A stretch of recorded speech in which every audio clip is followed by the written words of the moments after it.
یعنی کہ 24 مثالیں ہیں بچوں کی جو جھوٹ بولتے ہیں۔ سب سے پہلی مثال یہ ہے کہ کوئی آپ کو مارتا نہیں ہے، کوئی آپ کو گالی نہیں دیتا، لیکن آپ جھوٹ بولتے کہ اس نے مجھے گالی دی ہے۔ پہلا جھوٹ تو یہ ہو گیا ہے نا۔ اب دوسرا جھوٹ کیا ہے؟ دوسرا جھوٹ، اس نے مجھے مارا ہے، میں نے تو اسے کچھ نہیں کہا، جبکہ آپ نے اسے کچھ نہ کچھ بولا ہوتا ہے، اس لیے آپ کو مار پڑتی ہے۔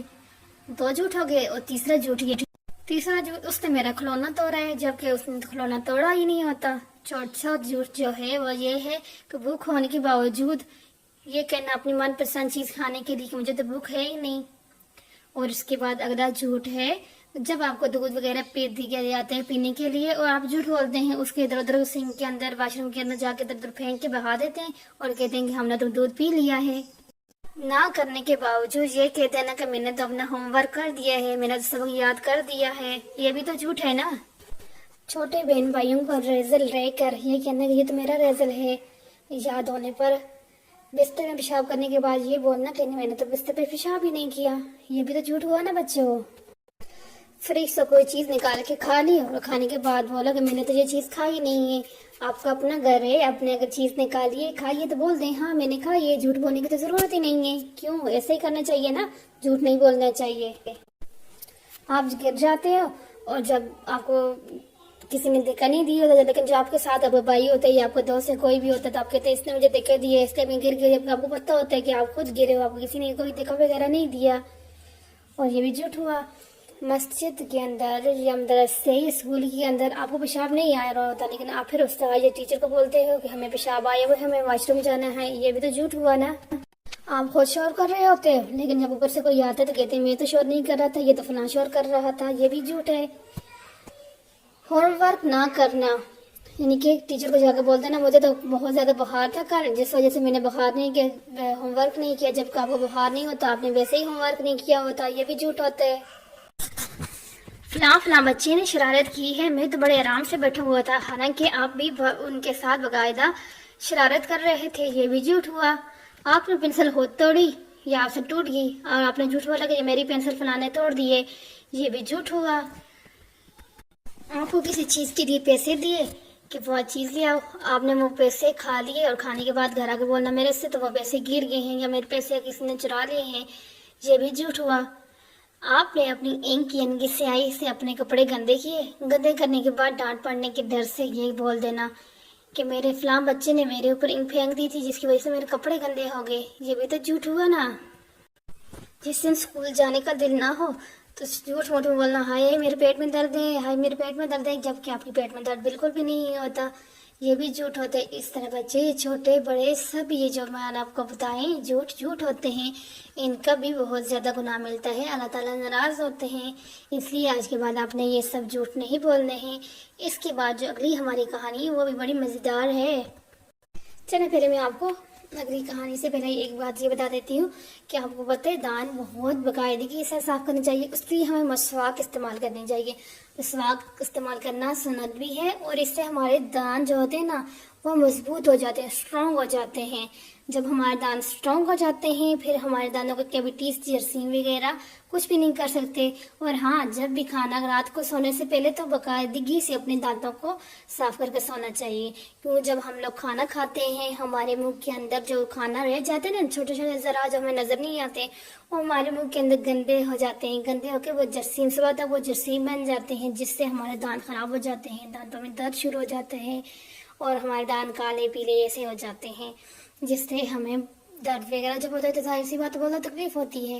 اس سے اچھا یہ ہے جب بھی کچھ بھی کھائے پیے نا فوراً جا کے کلی وغیرہ کر دیا کریں نا، اس سے آپ کے دانت بالکل مضبوط رہیں گے، ٹھیک ہے اچھے بچوں۔ اگلی کہانی کا ہمارا نام ہے بادشاہ سے غلام بہتر۔ ایک بادشاہ کا دربار لگا ہوتے ہیں، بادشاہ اس سے بیٹھے ہوتے ہیں، سارے اس کے جو غلام وغیرہ ہوتے ہیں وہ اس کے آگے بیٹھے ہوتے ہیں۔ دربار جب لگایا جاتا ہے نا تو کچھ نہ کچھ اچھا خاص کیا جاتا ہے، بہت سے لوگ اپنے حاجت مند آتے ہیں، اپنی ضرورتیں بتاتے ہیں اور بادشاہ ان کی ضرورتیں پوری کرتے ہیں، جس کو جو مسئلہ ہوتے ہیں وہ اپنا بتاتے ہیں۔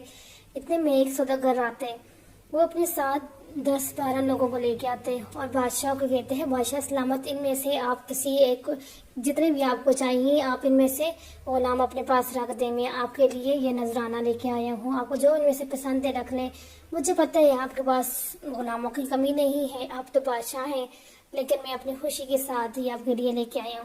وہ بادشاہ کی خوشامد کرنا چاہتے ہیں، بادشاہ کو خوش کرنا چاہتے ہیں۔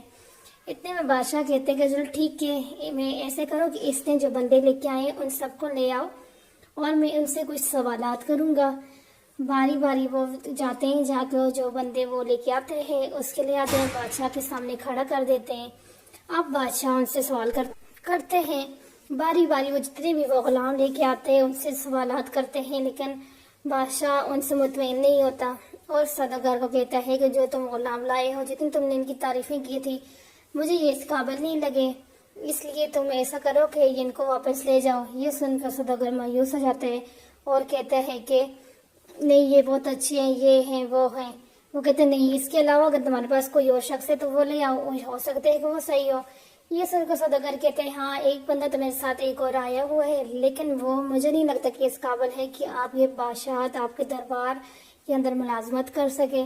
یہ سن کر بادشاہ گردار آواز میں کہتا ہے تم کون ہوتے ہو یہ کہنے والے کہ وہ میرے قابل ہے دربار میں کہ نہیں؟ تم ایسا کرو کہ فوراً جاؤ اور جا کے اس بندے کو لے کے اندر آؤ، ہو سکتا ہے کہ وہ تمہاری توقعات سے بڑھ کے ہو، کسی کو بھی ظاہر دیکھ کر اس کی باطن کو نہیں کرنا چاہیے۔ اب تم جاؤ اور جا کے فوراً اس شخص کو لے کر اندر آؤ۔ یہ سن کر وہ سوداگر جاتے ہیں، جا کے باہر سے اس شخص کو لے کے آتے ہیں۔ وہ شخص آتے ہیں بادشاہ کے دربار میں اور بادشاہ اسلام کو سلام کرتے ہیں۔ اس کے بعد بادشاہ جو ہوتا ہے، بادشاہ کے سامنے جب آتے ہیں تو بادشاہ سے پہلے سوال کرتا ہے کہ تمہارا نام کیا ہے۔ یہ سوال بادشاہ نے جو پہلے لوگ تھے نا ان سے بھی کیا تھا۔ وہ غلام کہتے ہیں بادشاہ سلامت نام سے کیا ہے؟ آپ بادشاہ ہیں، آپ جس نام سے چاہیں مجھے پکار سکتے ہیں، میں غلام ہوں، غلام کے کیا نام اور کیا رتبہ، آپ جس نام سے مجھے چاہیں گے اسی نام سے پکار سکتے ہیں۔ بادشاہ یہ سن کر پھر سے دوسرا سوال کرتا رہتا۔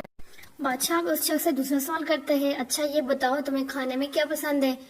وہ شخص بولتا ہے بادشاہ سلامت مالک جو کھلا دے وہی سب سے بہترین اور پسندیدہ میری غذا ہے، جس میں مالک خوش اس میں میں خوش۔